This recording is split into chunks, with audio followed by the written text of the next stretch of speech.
Good morning. It's Thursday morning, the 13th of December, 2012.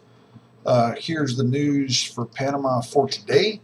Yesterday I had a technological glitch with the software that I was using to make the video. I recorded the video and then the thing apparently stopped, which corrupted the file. And then, like an idiot, instead of just redoing the video, I spent about 4 hours messing with it, trying to get it to work. Finally, I said, okay, screw this. It's just too much time, and I gave up. But I should have just re-recorded the video and pressed on, but, you know, sometimes I can be stubborn with technology. Anyway, okay, for today, Thursday, 13 December, on La Prensa, the UNESCO from the United Nations, has issued a warning to Panama about the work that's being done to build a roadway around Casco Viejo. This is the extension or the third phase of the coastal strip, which is going to connect Balboa Avenue around Casco Viejo and then eventually into the Bridge of the Americas. UNESCO doesn't like it. There's people in Casco Viejo who don't like it. Doesn't really matter because the government of Panama has already decided to do what they're going to do, and it's being built. So UNESCO can issue warnings and people can complain and protest, but there you go, it's being done, and pretty much that's that.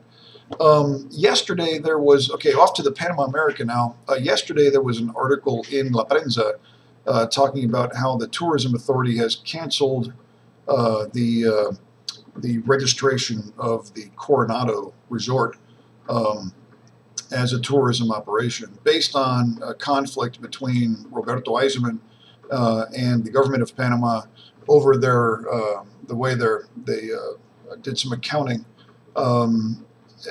Basically what they're saying is that according to the government that Coronado was committing fraud and a crime in trying to avoid paying taxes. And this really goes back to a political conflict between the Panamanista Party and the Cambio Democrático. So anyway, yesterday that was the headline in La Prensa, that the Tourism Authority has canceled this recognition under Law 8 of Coronado as a tourism operation, which means they no longer get the tax breaks for tourism.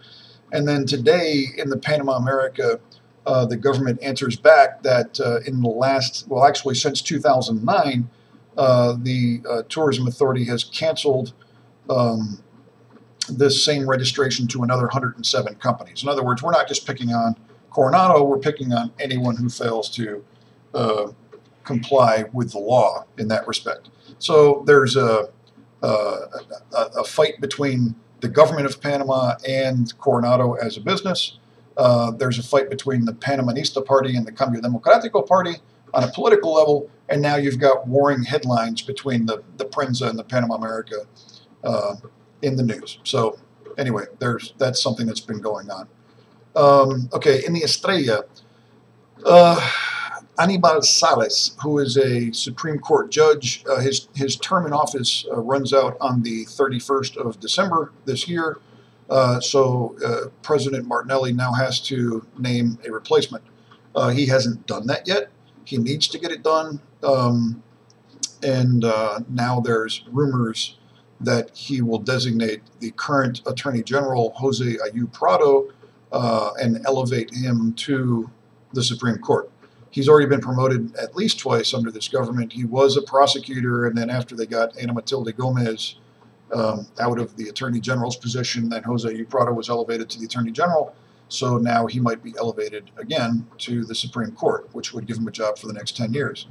And again, this is yet another Supreme Court justice that's being put on the bench by Martinelli. So again, that's a further consolidation of his control over that element of the government. Okay, let me see, off to La Crítica. You remember that case where there was a couple of American guys who were arrested because they were flying a Learjet and they landed at Albrook, and it turns out that the back of the plane had a couple of suitcases packed full of $2.5 million in cash? Okay, that was Kenny Chinosky and Carl Moody. Those guys have since been released and they've returned to the United States. But there was a whole group of people that were actually responsible for the suitcase and the money. Well, surprisingly, apparently, the Ninth Criminal Court in Panama has issued has nullified an audience that was supposed to be for the supposed red network of money launderers. And then the second anti-drug prosecutor has appealed the decision. Apparently there was a decision that found the person who was supposedly the chief or the head of this network innocent, and that's been appealed. And they haven't established a new date yet. There's all kinds of fishy stuff going on behind these suitcases full of money. To be honest with you, I know what's going on, and I can't really talk about it. But let's just say that this one's going to be interesting to see the way that it plays out. Anyway, it's in the news, it's in the headlines, and we'll see how that works out. Okay, here's a warning in the Telemetro TV, saying that again. Today is the 13th of December, so there's a couple of weeks left before Christmas. There's always a spike in crime. Lately, the cloning of cards, either credit cards and the ATM clave cards, has been a big problem. The other one they're warning about, they call it the paquetazo, which is like with the packages. What happens is people go shopping at the mall, and then they get into a taxi, and they'll put the packages in the trunk of the taxi. And then they get to their destination, they get out of the taxi, they pay the cab driver, say thank you very much, they get out of the taxi and go get to their packages. The dude takes off driving, and he just stole your Christmas shopping. So that, between the paquetazo and the cloning of the cards, are the two biggest crimes that are occurring this year. So heads up on your packages if you're using a taxi to get around. All right. Quickly on TVN, there are several sectors of Panama City that don't have water service this morning because of damage to the lines. San Francisco, Via Cardenas, Via de San Francisco.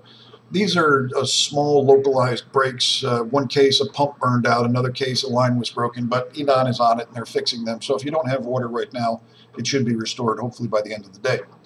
Okay, to the Siglo, the Ministry of Public Works says that the damage caused by the floods on the 22nd of November, 2 weeks ago or more, is going to cost about $40 million to repair. That's damage to roadways and bridges and stuff that the MOP, or the Ministry of Public Works, is responsible for. So they're saying it's going to cost about $40 million to get out of that. All right, off to Mi Diario. Right now, as we speak, in Chiriquí, the anti-drug prosecutor is doing an anti-drug sweep in Chiriquí in different areas of David and throughout the province. So they're doing an anti-drug operation in Chiriquí right now. Okay, and then finally in Dia Dia, the teachers are trying to get this Executive Order 920 turned off or to go away. The Ministry of Education says no, they're going to continue with it. So that's a conflict. Today, Lucy Molinar, the Minister of Education, went on TV and basically said, no, I'm not resigning, and no, we're not going to take down this executive order, that they're continuing to try to make the changes and the improvements to the public education system, and if the teachers union doesn't like it, well, then that's just tough, because they're going to have to basically come along on their plan to increase the excellence in the schools. Okay, that's it. I'm out. Looks like about 8 or 9 minutes or so. That's it. Hope you have a great day, and hopefully I won't get another technical problem with this file. Hopefully I'll be able to just toss it out on YouTube and it'll go straight up with no complications. Have a great day. Thank you very much for watching. I'm out. Bye.